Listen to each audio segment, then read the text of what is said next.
Eleven Reddy ఈ రాష్ట్రాన్ని దోచేసిన eleven Reddy అంటే అర్థమైందా?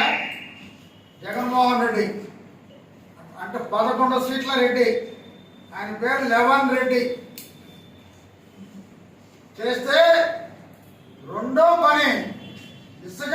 ఆయన ఇచ్చిన హామీల్లో ఉచిత ఇసుక కూడా ప్రకటించాడు. కానీ మన లెవన్ రెడ్డి మాత్రం ఎన్నికలైన తర్వాత ఒక క్రిమినల్ని, ఒక రౌడీని పరామర్శించేదానికి 25 లక్షల రూపాయలు పెట్టుకొని నెల్లూరు జైలుకి వచ్చాడు. ఆయన 25 లక్షల రూపాయలు పెట్టుకొని వచ్చింది. క్రిమినల్ రామకృష్ణారెడ్డి చూడడానికి ఒక ఎత్తు అయితే, ఫ్యూచర్లో సెంట్రల్ జైలు ఎలా ఉంటది, రేపు నేను రాబోయే జైలు ఎలా ఉండబోతుంది అని చూసుకునే దానికి వచ్చాడు. సౌకర్యాలు ఎలా ఉంటాయి దానికోసం వచ్చాడు ఈ లెవన్ రెడ్డి. అయితే ఆయన ఏదో అంటారు సాయదు వయసు మళ్ళిన వాళ్ళు ఏదో మాడుతారని. అలాగా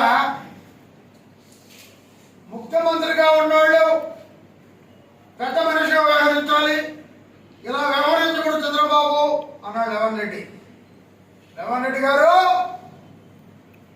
ఎవరు పెద్ద మనిషి? ఈ రాష్ట్రాన్ని నాశనం చేసింది ఎవరు? ఈ రాష్ట్రంలో హత్యలు చేసింది ఎవరు? ఈ రాష్ట్రంలో ఇల్లు తగలబెట్టించింది ఎవరు? ఈ రాష్ట్రంలో అక్రమ కేసులు పెట్టింది ఎవరు? ఈ రాష్ట్రంలో అన్యాయంగా తెలుగుదేశం పార్టీ కార్యకర్తలు చిత్రహింసలు చేసింది ఎవరు?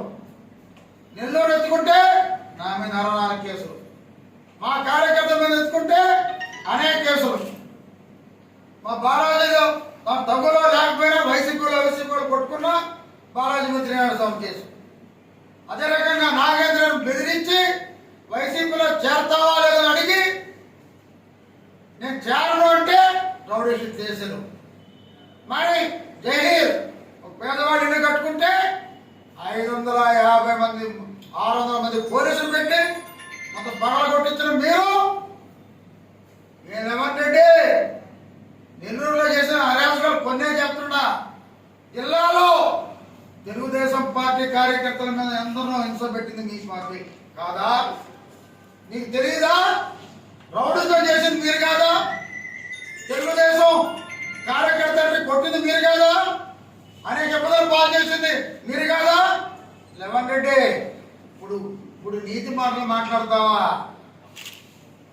అంటే కోక జపం చేస్తావా?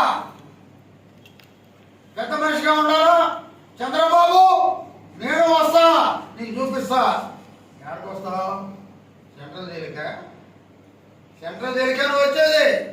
నీ జీవితంలో లెవన్ రెడ్డి, నీ జీవితంలో ఇంక నువ్వు రాజకీయాల్లో ఉండే ప్రసక్తే లేదు.